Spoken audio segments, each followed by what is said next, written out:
ایوان زیریں کا کسٹوڈین بننے کی بجائے حکومتی پٹھو کا کردار ادا کرنے والے اسپیکر قومی اسمبلی اسد قیصر کو اس وقت منہ کی کھانا پڑی جب الیکشن کمیشن آف پاکستان نے ان کی جانب سے پشتون تحفظ موومنٹ کے رکن قومی اسمبلی علی وزیر کی نااہلی کے لیے دائر کردہ ایک ریفرنس مسترد کر دیا اور قرار دیا کہ محض پولیس FIR کی بنیاد پر کسی پارلیمنٹیرین کو نااہل قرار نہیں دیا جا سکتا اور اسپیکر کو اس اہم نقطے کا پتہ ہونا چاہیے۔ یاد رہے کہ علی وزیر ریاستی اداروں کے خلاف تقریر کرنے کے الزام میں پچھلے 1 ماہ سے زیر حراست ہے،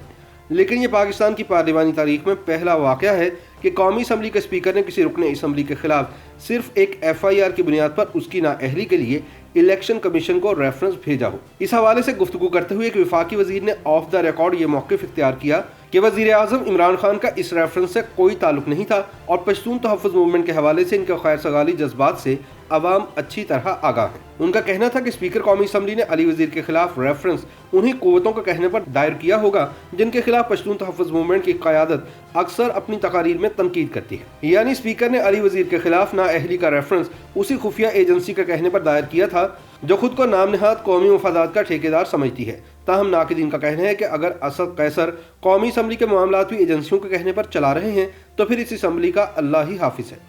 ہم تنقید کرنے والے شاید بھول جاتے ہیں کہ اس ملک میں خفیہ ایجنسی نہ صرف حکومت کو چلا رہی ہے بلکہ اپوزیشن بھی اسی کی مرضی سے تمام فیصلے کرتی ہے۔ دوسری طرف الیکشن کمیشن نے PTM کے رکن قومی اسمبلی علی وزیر کی نااہلی کے لیے اسپیکر کا ریفرنس واپس بھیج دیا ہے، جس کے ساتھ ایک FIR بھی منسلک کی گئی تھی اور یہ مطالبہ کیا گیا تھا کہ علی وزیر کو ڈی نوٹیفائی کر دیا جائے۔ اسپیکر نے جواز دیتے ہوئے لکھا تھا کہ یہ FIR کراچی کے علاقے سہراب گوٹ میں 6 دسمبر کو علی وزیر کے PDM جلسے میں اشتعال انگیز تقریر کے خلاف کاٹی گئی تھی اور رکن اسمبلی کی تقریر کا مواد ملک دشمنی پر مبنی تھا۔ ذرائع کے مطابق ریفرنس میں FIR کے ساتھ علی وزیر کی پاکستان مخالف تقاریر کی آڈیو اور ویڈیو ٹیپس بھی الیکشن کمیشن کو بھجوائی گئی تھی۔ اسپیکر اسد قیصر نے خفیہ ایجنسیوں کے کہنے پر یہ ریفرنس آئین پاکستان کے آرٹیکل 62G کے تحت دائر کیا تھا، جس میں کہا گیا ہے کہ کوئی شخص مجلس شورا کے رکن کے طور پر نااہل ہوگا اگر وہ نظریہ پاکستان، ملک کی فوج، ملک کی خود مختاری اور سلامتی، عدلیہ اور مسلح افواج کے خلاف پروپیگنڈے میں ملوث ہوگا۔ تاہم ذرائع کا کہنا ہے کہ الیکشن کمیشن حکام حیران ہیں کہ اسپیکر قومی اسمبلی نے انہیں اتنا کمزور ریفرنس کیوں بھجوایا،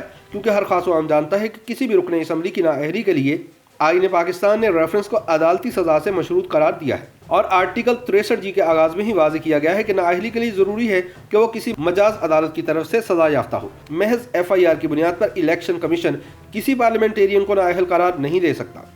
الیکشن کمیشن نے اسپیکر اسد قیصر کا ریفرنس مسترد کرتے ہوئے موقف اختیار کیا کہ اسپیکر اور الیکشن کمیشن کا کام عدالتی فیصلے کے بعد شروع ہوتا ہے۔ عدالتی فیصلے کے بعد اسپیکر یا چیئرمین سینٹ کے لیے لازمی قرار دیا گیا ہے کہ وہ 30 دن کے اندر مجرم رکن پارلیمنٹ کے خلاف نااہلی کا ریفرنس الیکشن کمیشن کو بھیجے۔ اگر اسپیکر 3 روز میں ریفرنس نہیں بھیجتا تو الیکشن کمیشن از خود کارروائی کا مجاز ہوگا اور مجرم رکن پارلیمنٹ کی نااہلی کا نوٹیفیکیشن جاری کر کے اس کی نشست کو خالی قرار دے گا۔ لیکن پاکستان کی پارلیمانی تاریخ میں محض ایک FIR کی بنیاد پر کسی رکن کو نااہل قرار دینے کے مطالبے پر مبنی یہ پہلا ریفرنس تھا جس نے اسپیکر اسد قیصر کے داغدار کریئر کو مزید داغدار کر دیا ہے۔ لیکن اسد قیصر جیسے لوگوں کے لیے بھائی لوگوں کا حکم ماننا زیادہ ضروری ہے بجائے کہ آئین اور قانون کی پاسداری کرنا، اور یہی کچھ ان کے کپتان بھی کر رہے ہیں۔ یاد رہے کہ اس سے پہلے سن 2014 میں تب کے اسپیکر قومی اسمبلی ایاز صادق نے عمران خان سمیت تحریک انصاف کے 24 ارکان کی نااہلی کے لیے دائر کردہ 24 ریفرنسز مسترد کر دیے تھے اور الیکشن کمیشن کو ایک ریفرنس بھی آگے نہیں بھجوایا تھا۔ اسی طرح ماضی میں اسپیکر گوہر ایوب نے کراچی آپریشن کے خلاف تقریریں کرنے پر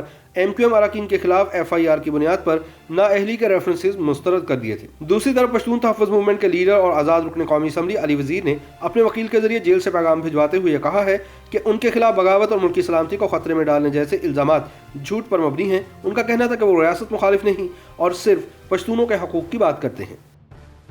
YouTube پر گوگلی نیوز دیکھنے کے لیے youtube.com کی سرچ بار میں گوگلی نیوز TV ٹائپ کریں۔ گوگلی نیوز کے پیج پر سرخ رنگ کے سبسکرپشن والے بٹن پر کلک کرنا نہ بھولیے۔ YouTube پیج پر اپلوڈ ہونے والی ویڈیوز سے باخبر رہنے کے لیے بیل آئیکن پر کلک کیجیے۔ آپ کو ہر نئی ویڈیو کے بارے میں نوٹیفیکیشن موصول ہو جائے گا۔